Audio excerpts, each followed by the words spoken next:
Coming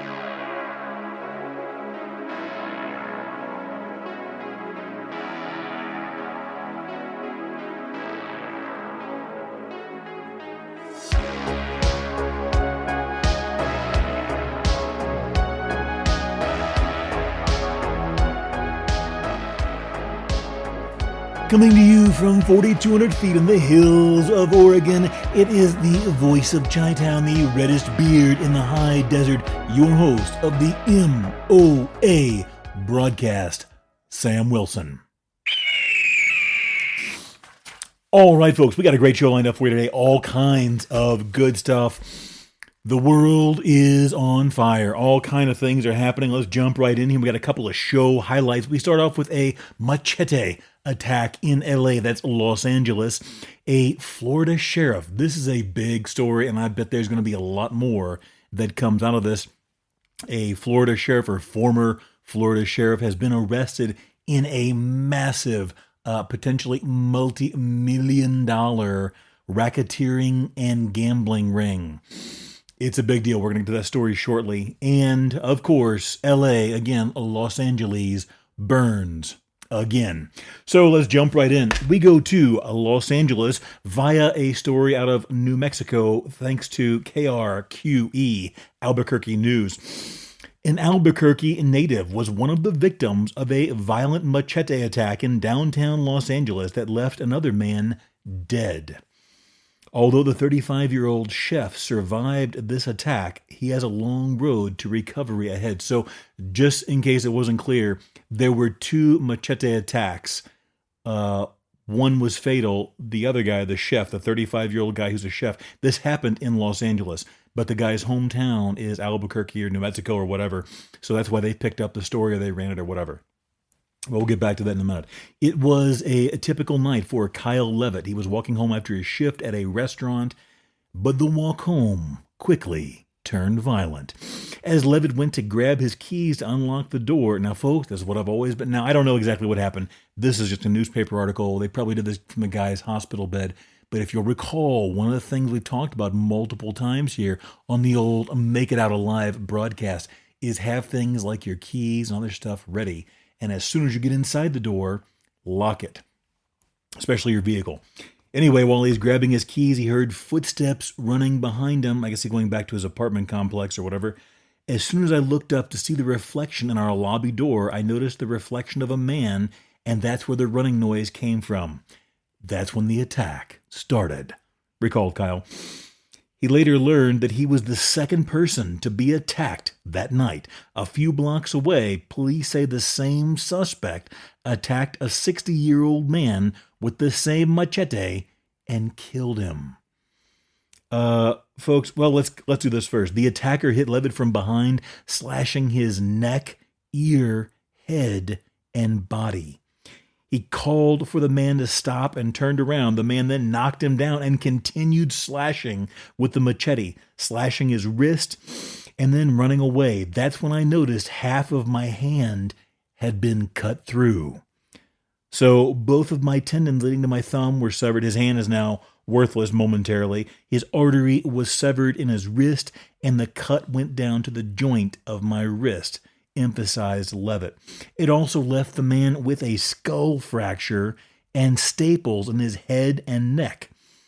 But worst of all, it left him without the full functionality of both of his hands. As a chef, he's left unable to work, saying it could take months to regain mobility. I got bad news, pal. Months is going to be a best case scenario, and I mean that nothing negative. Very sincerely, I hope he makes a full recovery.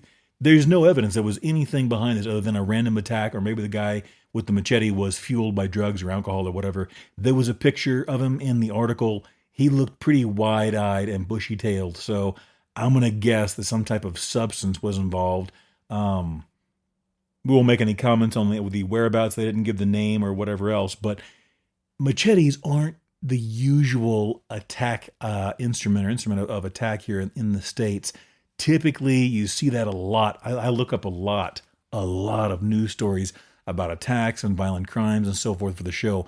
That is very, very much a Mexico, South, Central America, so forth sort of instrument of destruction. Anyway, that doesn't really matter. I was just curious, and they didn't give the guy his name or originality, so it doesn't really matter for the purposes of this article. Folks, if you've never seen a machete attack, do yourself a favor. Don't do an image search on machete attacks. It is horrible. I did some more research for this article. This guy actually came out based on the pictures I saw, Kyle Levitt here, and again, wish him a full recovery. He is apparently a completely innocent victim in this, had nothing to do with anything. He didn't come out too bad, man. Like the staples on his head, they put him together pretty good. His hand's jacked. It's going to be jacked for a long time. He's probably going to have neurological problems and such in his hand for the rest of his life. Hopefully, I mean, they make a lot of advancements in medicine. Hopefully they get him back and up and running and working again very soon.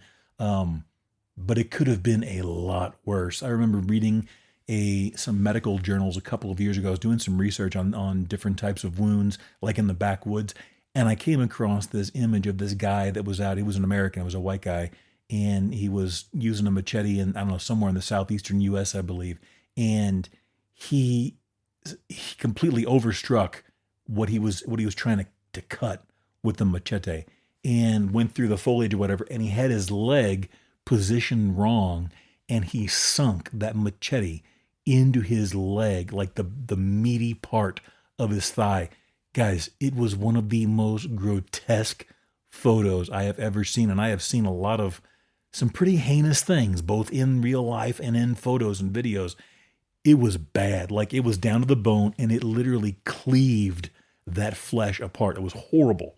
So, and that guy was jacked for a very long time. He almost died. He severed his femoral artery, and he had to be thank goodness he was in a spot where somebody with him had reception on their phone, and they got him life flighted, medevaced or whatever we want to call it, right out of the woods right there. If they had a clearing where they could land, they got him out. That guy would have died. It was insane, the amount of blood loss and everything. But there were also pictures of after they got him back to the hospital and irrigated the wound and everything. It went to the bone, and I mean, everything that was on the inside was on the out. It was horrible. But you see a lot of these machete fights in like South and Central America as well on Twitter, X as it's called. There's random attacks people post. It's horrible. It is absolutely horrific. So anyway, we're not going to keep going down that path, but this guy is very fortunate. We wish him all the best. He was born and raised in New Mexico, but has lived in LA for the last 11 years. He hopes to be back in the kitchen soon, where he wants to achieve his goal of bringing New Mexican cuisine to Los Angeles. Well, Kyle, we wish you a full recovery, and man, it's very sorry that happened. Can you imagine just being on your way home from work? You're probably tired. If he's a chef, he probably wears one of those chef frocks or whatever in the world it's called, that heavy shirt they wear. Those guys, if you've ever been in a commercial kitchen, those guys work like dogs, men and women both, and they are sweating like crazy. It's very, sanitary, but they have that heavy coat a lot of them wear. He probably wanted to get home, take a shower, get something to eat, and instead he gets attacked by a guy with a machete. Can you imagine? Man, what a crazy, bizarre world. Okay, my pages are getting all messed up here. What in the world happened to my... All right, let me move on. All right, here we go. This is the Florida sheriff story. Let me get a sip here. My voice is already taking a beating.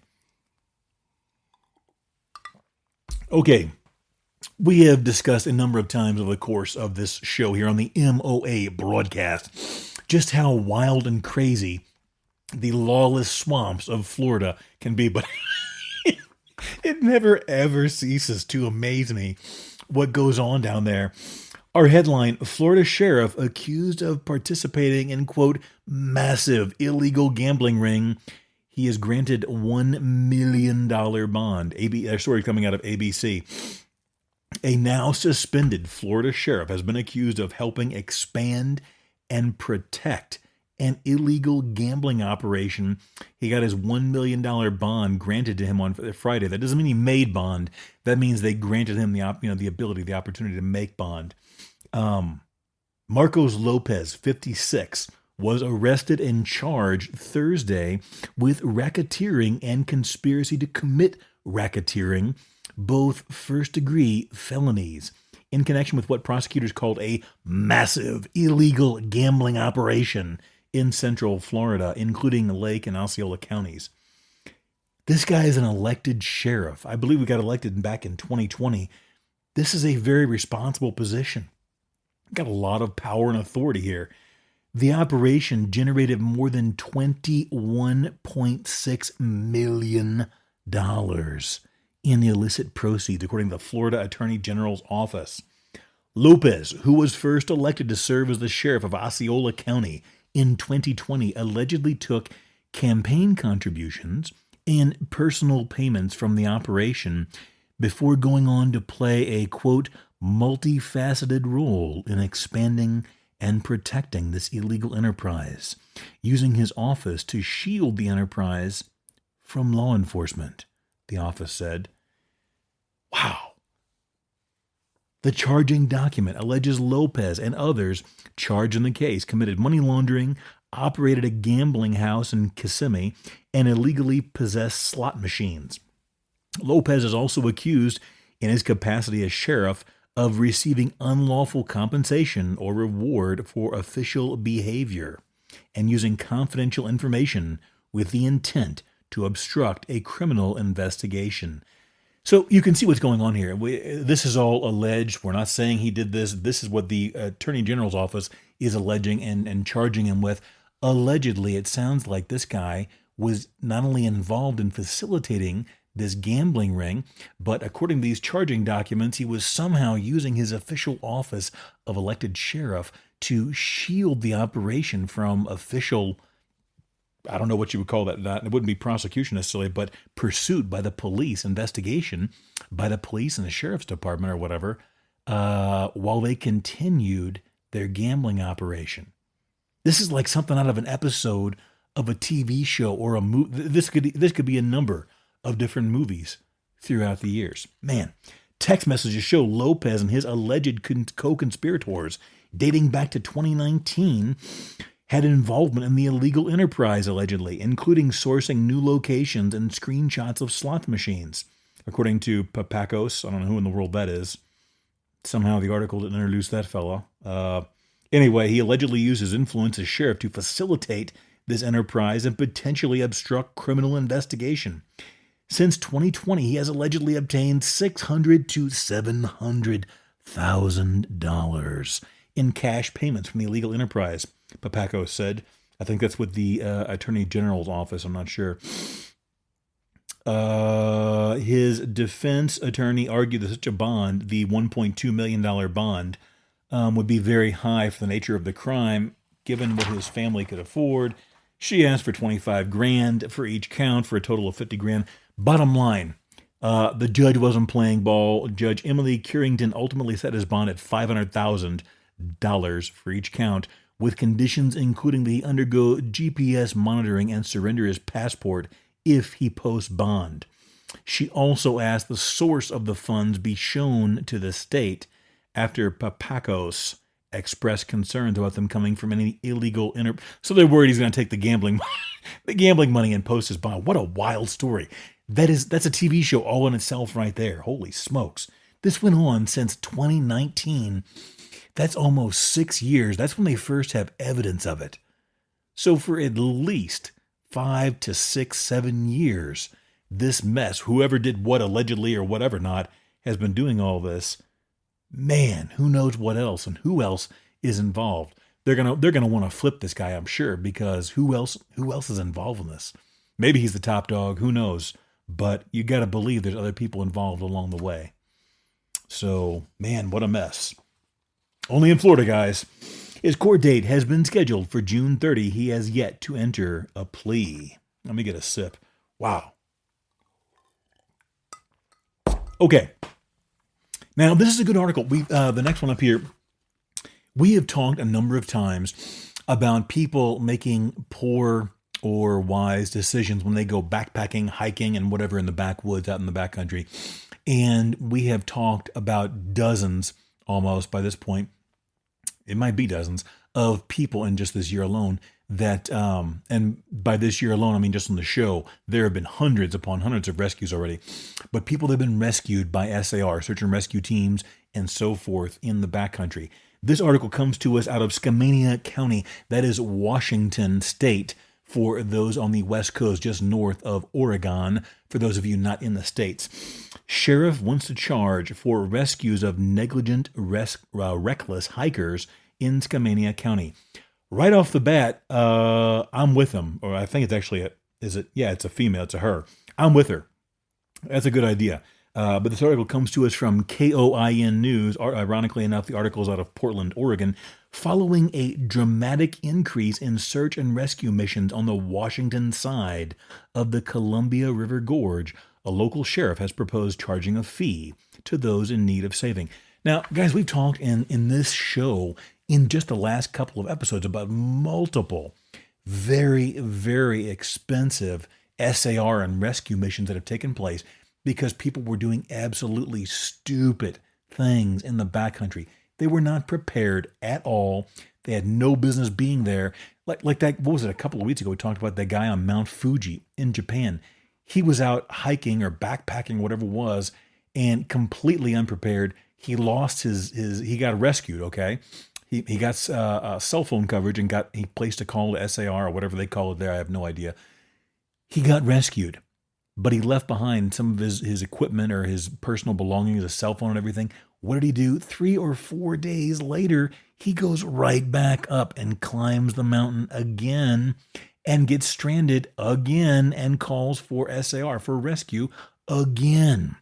And we've had numerous stories just in the last couple of weeks or month or 3 about people that have had $50,000 to $100,000 plus rescue missions here in the States because they just weren't prepared. They didn't think ahead. They had, they brought along like a can of Spam and some beef jerky and like a toy backpack that, kids would buy for going back to school at Walmart.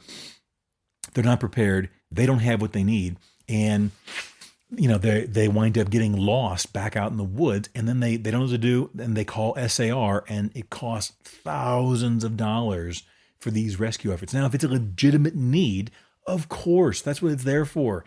If you find yourself trapped in weather, I have been in situations where I contemplated, should I call the cavalry? Should I call for help? Because especially when you start getting at elevation, 5, 6, 7,000 feet, things can turn on a dime and get very ugly very quickly. But what this article is talking about, let's dig into this a little bit deeper. But what this law or the sheriff, whatever in the world is going on here in Skamania County, they're talking about people who are being negligent and reckless. And so you believe what you want, you think what you want, make your own decision. I'm kind of in favor of it, but let's dig a little deeper. Skamania County Sheriff Summer Shire, I don't know. It looks like Skyer to me, said their search and rescue missions have spiked 400% compared to this time last year, putting a drain on their limited resources. Guys, a lot of these people are volunteers. Okay, if you have any experience with SAR guys, search and rescue teams, a lot of them are volunteers. They do this out of the goodness of their heart. They're some of the best folks you can ever imagine meeting.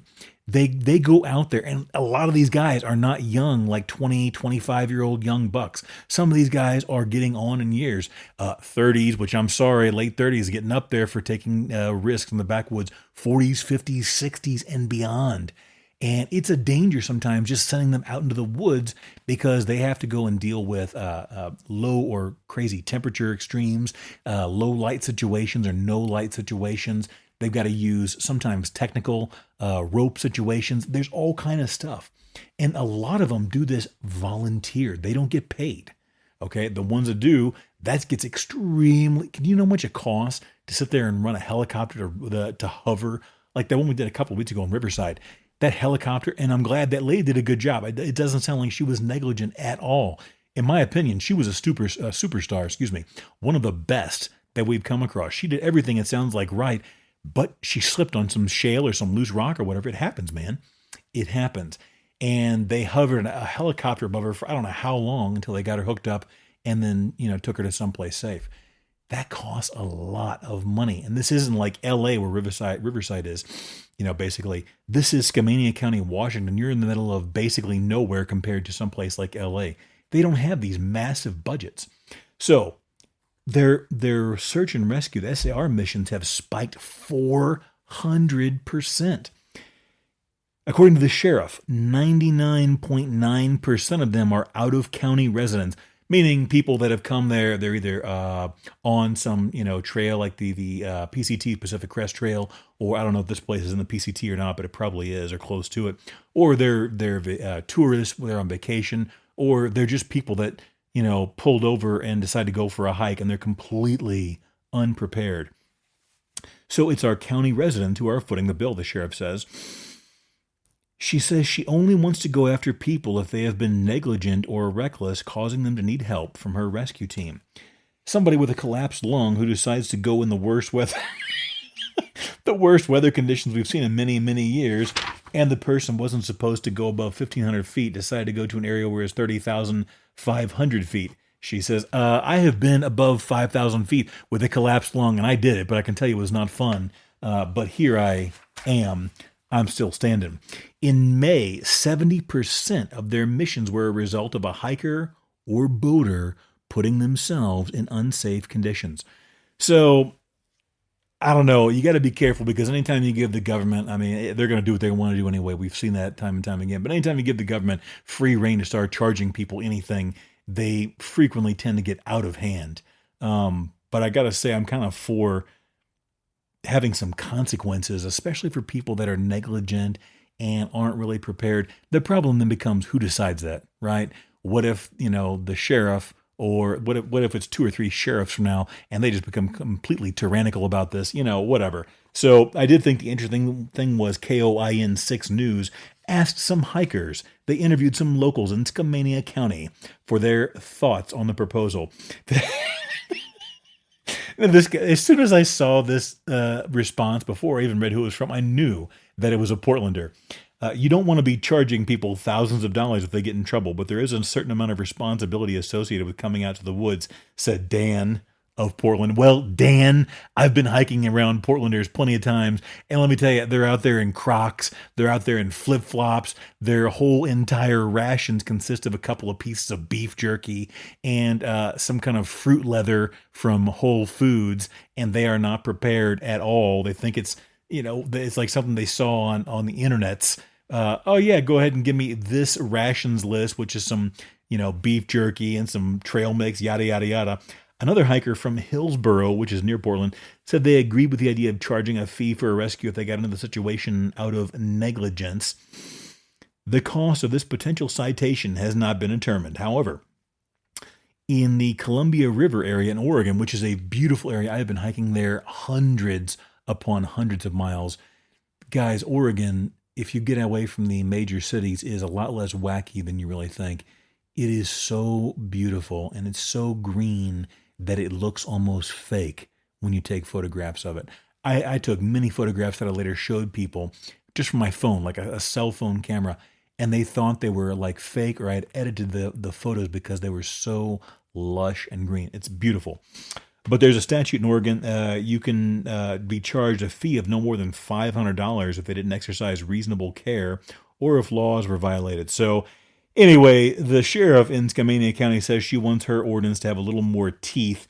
So I guess we'll see what happens with that. But the biggest thing is if you have done your very best to prevent yourself from landing in that situation, it's going to be obvious when on the balance of things, when they perform the rescue, if that becomes necessary, it's going to be obvious. Like that guy that started, setting forest fires a couple of years ago because he was trying to set signal fires. That guy got charged, and I believe he wound up having to pay and was prosecuted because the courts judged that he was negligent or whatever in the world they call it, but they put the responsibility on him.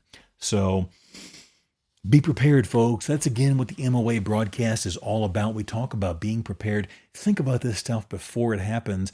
It only takes an hour or 3 before you go out on a hiking or a backpacking trip to look at what are the potential things that can go wrong, and then you prepare for them. It really isn't rocket surgery for the most part. It's pretty simple stuff. Okay, Los Angeles is burning again. I'm going to get a sip here.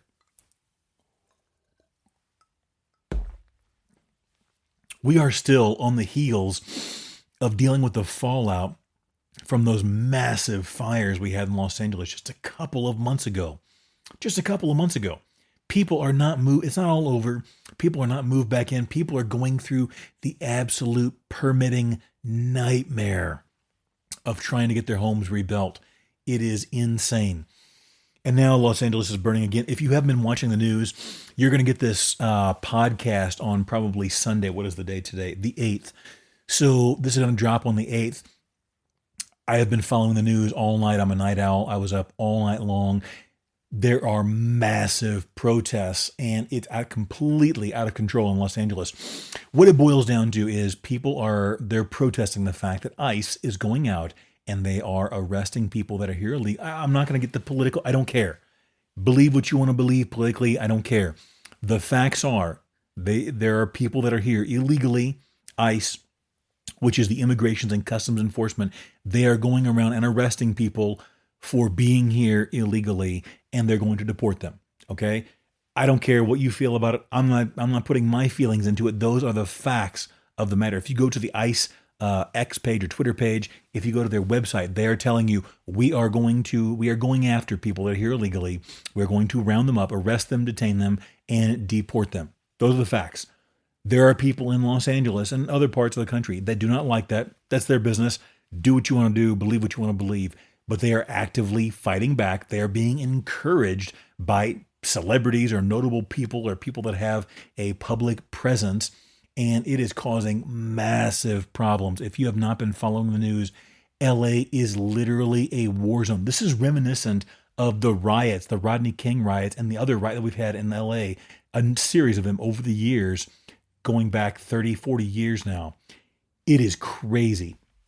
So let me give you some of the facts here. Federal ICE operations across Los Angeles, including business raids in Paramount, California, which is near LA, and downtown LA, have spurred intense protests. Demonstrators have clashed with Border Patrol and federal agents. They are now using tear gas. They are using the less than lethal or non-lethal, whatever in the world the latest buzzword is they call it.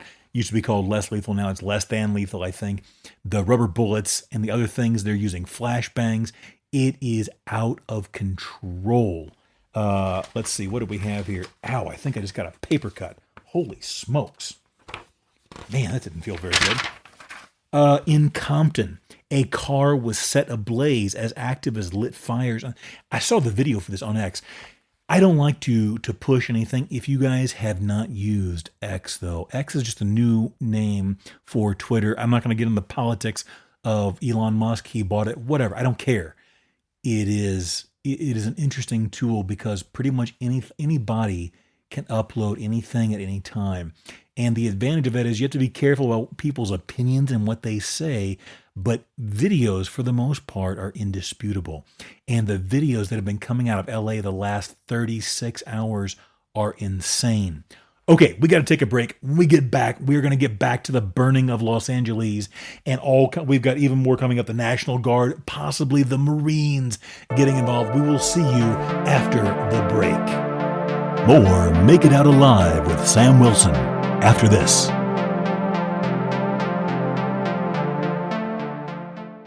This is Dave. Dave makes the tastiest burritos in town. But nobody knows I exist. I'm serving culinary masterpieces to my mom and a raccoon named Dennis. Then came Jenny. Dave, have you tried radio? Radio, isn't that for traffic reports and late-night alien talk? It's also for thousands of people who don't know you exist. Huh? Yet, radio is affordable, reliable, and it works. Not instant burrito fame, but people start showing up kind of results.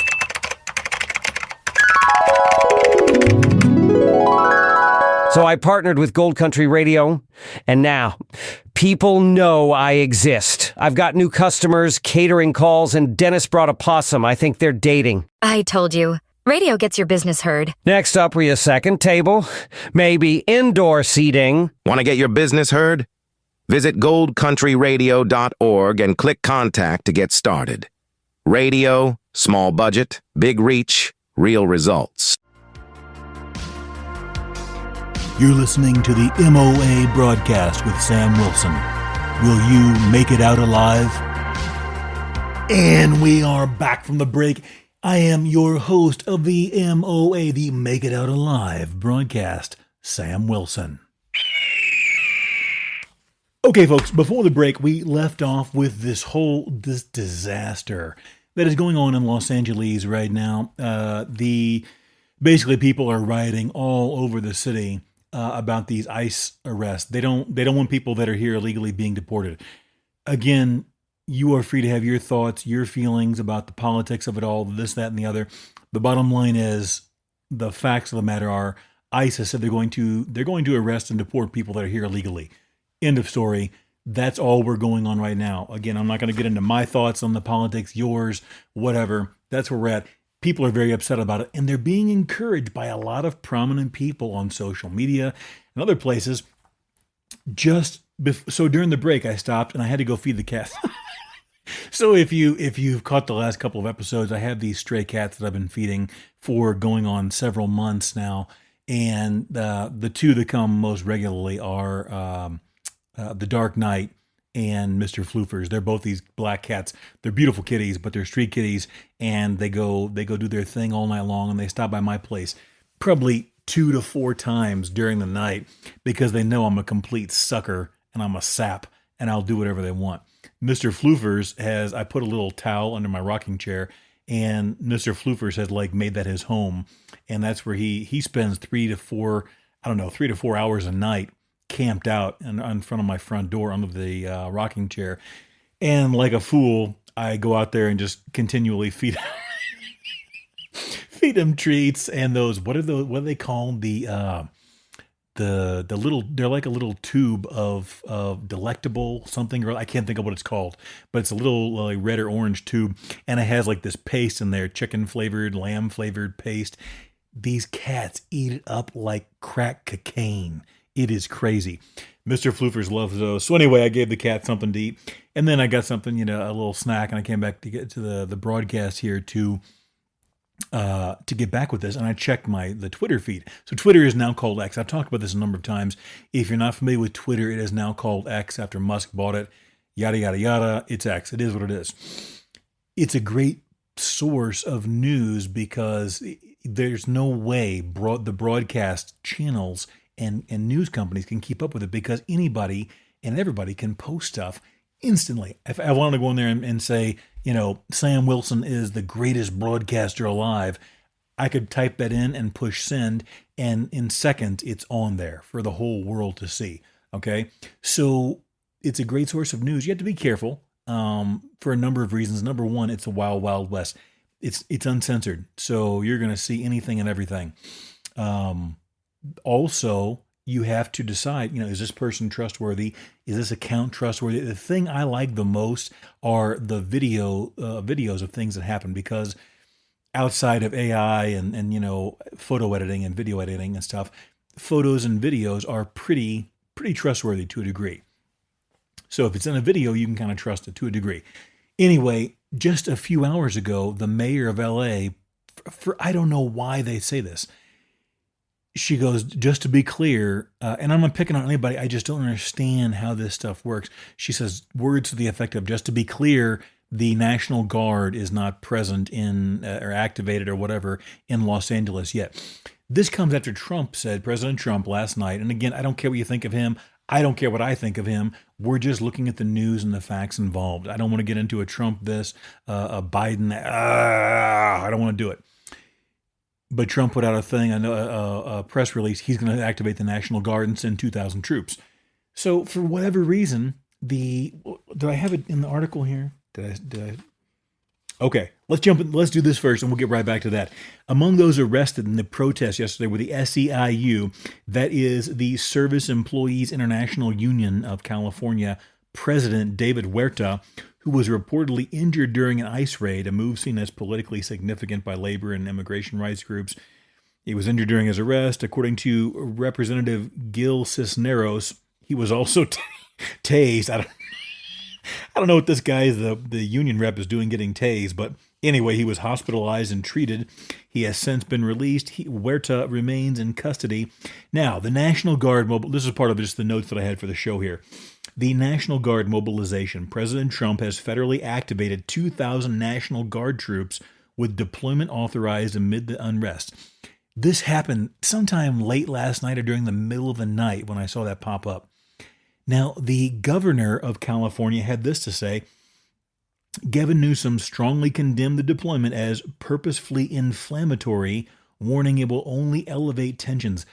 Guys, forget politics. Have you seen these videos? There is a guy in a motorcycle helmet literally chucking rocks at tons of these ICE vehicles and other just random vehicles, it looks like, busting out windows and windshields. And there are cars being set on fire. They're setting off fireworks. We are beyond lawlessness. We're not maybe quite as bad as the Watts riots and other things from the past, where LA has had a very wild, history of this stuff. But it's getting there. And the governor's like, nah, sending the National Guard is only going to make things worse. Really? Forget the politics. We need manpower there, right? This is logistics. The mayor said this, and this was viewed as if you want to use the word inflammatory, post. She said, as mayor of a proud city of immigrants who contribute to our city in so many ways, I am deeply angered by what has taken place. These tactics sow terror in our communities. She's talking about the illegal immigrants being arrested by ICE. That's what sows terror in the communities and disrupt basic principles of safety. Her office, my office speaking for the mayor here, is in close coordination with immigrant rights community organizations. We will not stand for this. The sheriff's office also put out some kind of statement that they were basically not going to be either involved in or cooperating with. I forget exactly what they said, but words to the effect of they weren't getting involved in the ICE arrests and roundups. Okay, guys, we're past that. Look at these videos. LA is burning. They're still dealing with the fallout from these fires. And there was a video where people were randomly setting grass fires because they're mad at ICE. What does that have to do with anything? So you got to make a choice here. How far are you willing to tolerate lawlessness? Imagine you live there and people are now lighting grass fires. If you live in a dry state, like out in the out west, here in Oregon, where I live in the high desert, these wildfires can be devastating. We've had hundreds of thousands of, if not more, of acres burned in the last several years from these fires. It is devastating. They just got through some major fires in LA themselves, and now people are mad at ICE, so they're lighting the grass on fire. What does that have to do with anything? It's a mess. So last night, Trump said he was going to mobilize the 2,000 members of the National Guard. Just a few hours ago, the mayor of LA said she wanted to be clear. Words to the effect of, I want to be clear, the National Guard is not activated in LA right now. I just checked the acts of the Twitter feed while I was taking the break here. 21 minutes ago, breaking National Guard to arrive in LA within hours. Why all these conflicting reports? What in the world? Put yourself, and I'm not trying to stir anybody up in any sort of way, but put yourself in the situation. Imagine you're in LA and you're looking at the news. What in the world are you supposed to think? This is not good for anybody. Before I stepped into prep for the show and get some dinner last night, I checked a few videos. They completely overran the 7-Eleven, and these people just bashed it in, these looters, bashed in the doors or pried them open, whatever it was, and they were going there stealing bags of chips and candy. And what does that have to do with ICE? What are we doing? Why wouldn't you want law and order to be restored? It's crazy. So again, I'm not trying to influence anyone to feel anyway. It's just looking at those are the literal facts of what has happened. The Secretary of Defense has said they may mobilize active duty Marines if they can't get things under control.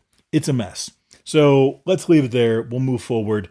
It's going to be interesting to see what happens. Let me get a sip here and we'll all take a moment to reflect on the gravitas of the situation. Okay. Let's put the phone up. I can't take any more Twitter feed and this, that, and the other. One of the things I wanted to talk about, I'm not going to have time to do either of these topics justice, so I'll probably do a little bit of both, and then we'll flesh them out next week a little bit more. Have you guys heard of these First Amendment auditors? This is interesting. I've seen this on social media. I think I first saw it on TikTok and then wound up viewing the YouTube videos for a lot of these guys. Have you ever heard of First Amendment auditors? So let me read what the online definition is of a First Amendment auditor, and then we'll flesh it out from there. So these are, according to the interwebs, First Amendment auditors are individuals, often independent activists or self-described citizen journalists, who film or photograph public spaces, government buildings, and public officials to test and assert their rights under the First Amendment of the U.S. Constitution, particularly freedom of speech, freedom of the press, right to petition the government, and freedom of assembly. Now,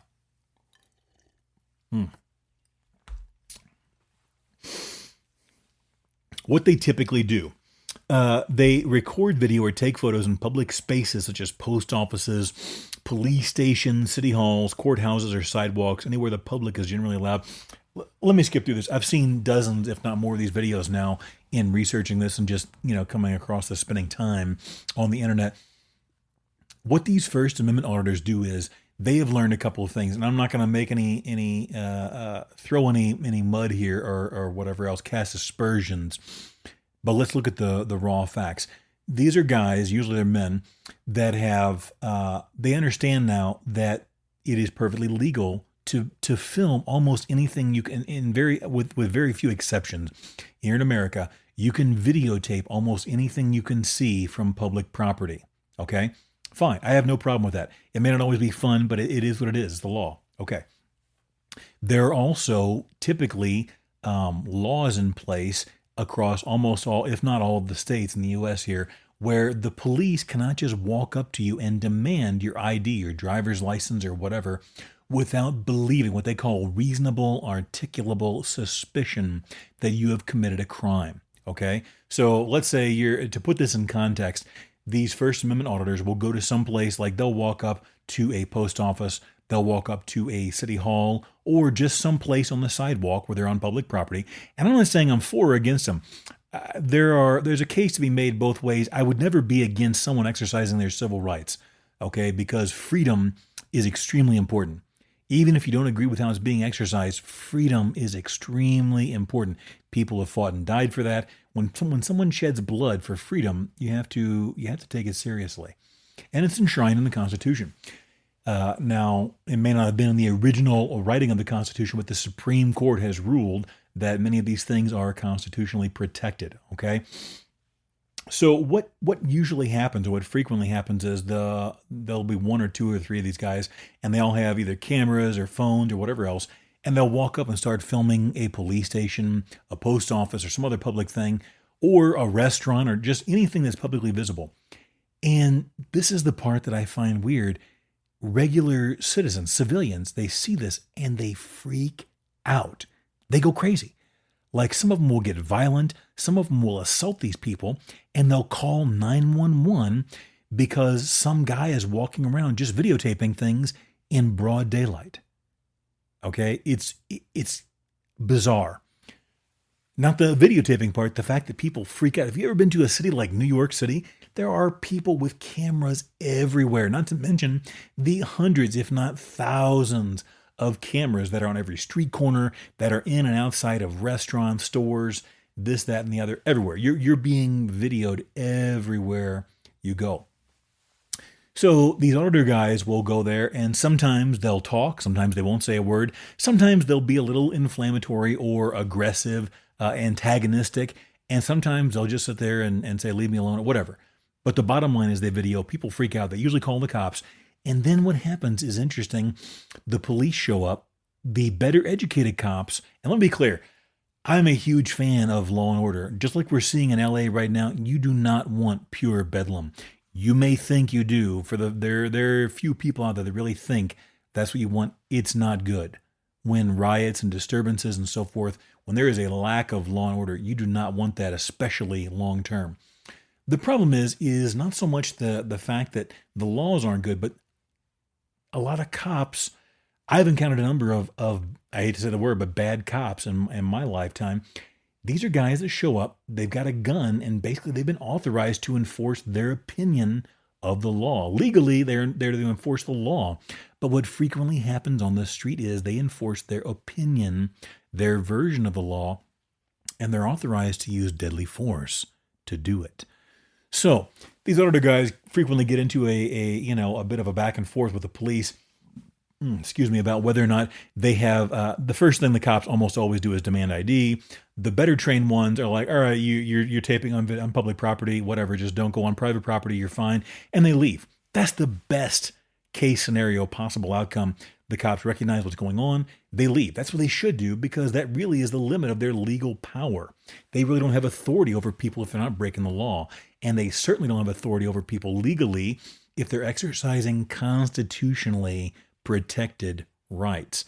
They may win on the street. They may impose their will on someone, but frequently it's kicked in court. And a lot of people have won some large settlements in court because these cops have gone buck wild and tased people, thrown them to the ground, arrested them, hog-tied them, all kind of stuff, because they wouldn't give them ID when they didn't have to.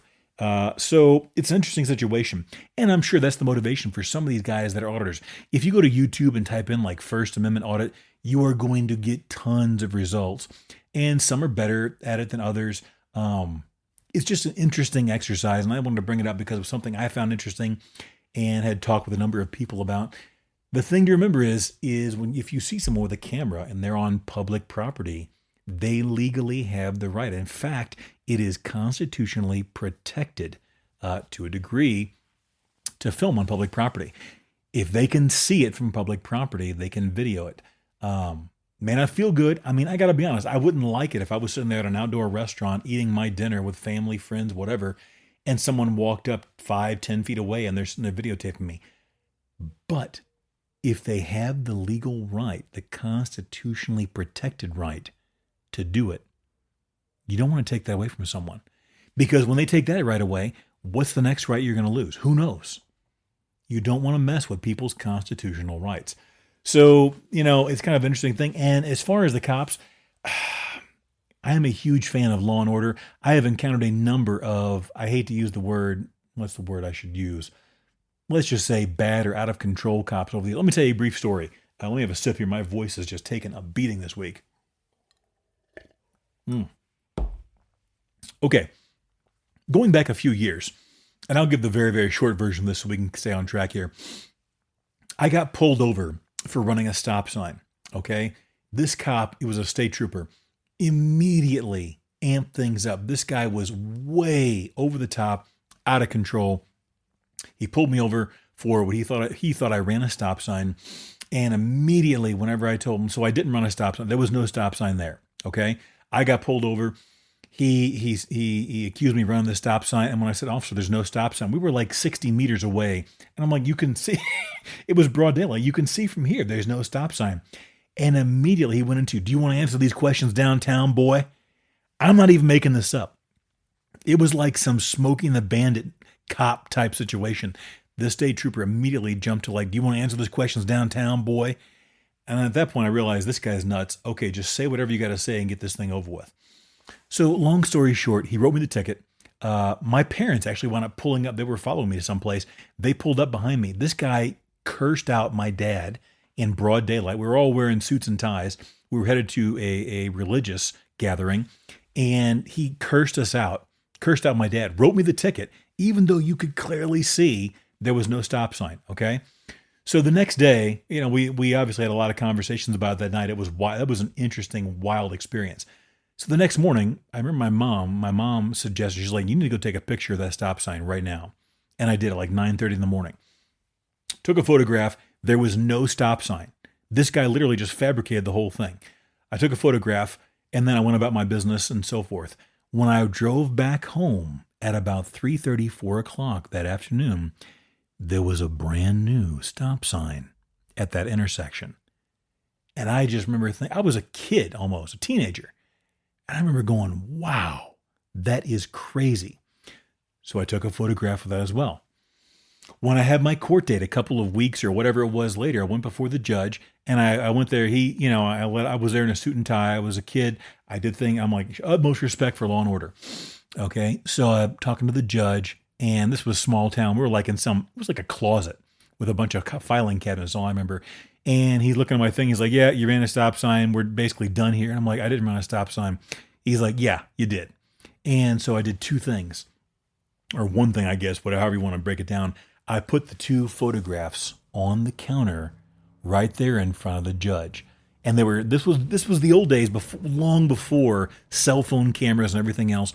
It was done with a Canon EOS, I recall, camera. It may have been a Nikon, but I'm pretty sure it was a Canon EOS. Anyway, it had the date and time, stamped on the photograph. And I put the 2 photographs there, one at like 9:37 or whatever it was in the morning, no stop sign. The second photo, it was like 3:47 p.m. and a brand new stop sign. So this cop had literally called somebody up in the DOT or whoever in the world it was he called, and they sunk a brand new stop sign less than 18 hours after this incident happened. Okay. When I put those 2 photographs there, now I'm a teenager, remember this, so I didn't really know what to do, but I knew I wasn't going to lose this one. So I put the 2 photographs, the judge looked at it, and he looked at me and he just smiled. And then he said, well, you're still going to have to pay court costs or something to that effect. And I did. I didn't know what I was doing. If I had today, I would have told him, listen, I probably would have told him where he could put those court costs.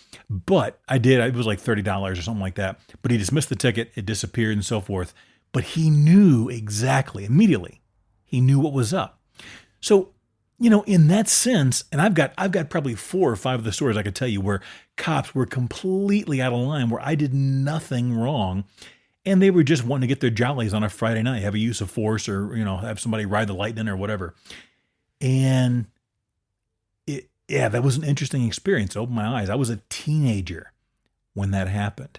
And, that cop was way out of control. I wound up running into a buddy of mine a couple of months later who was a local city cop. And he told me that guy was the state patrolman was a real psycho, basically, whatever. But that's why these cell phones are so important, because now, and these body cameras are so important because anybody can say anything. Years ago, it was all down to he said, she said.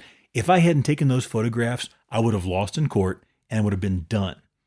But I took those photographs and that literally changed the whole narrative on the whole thing.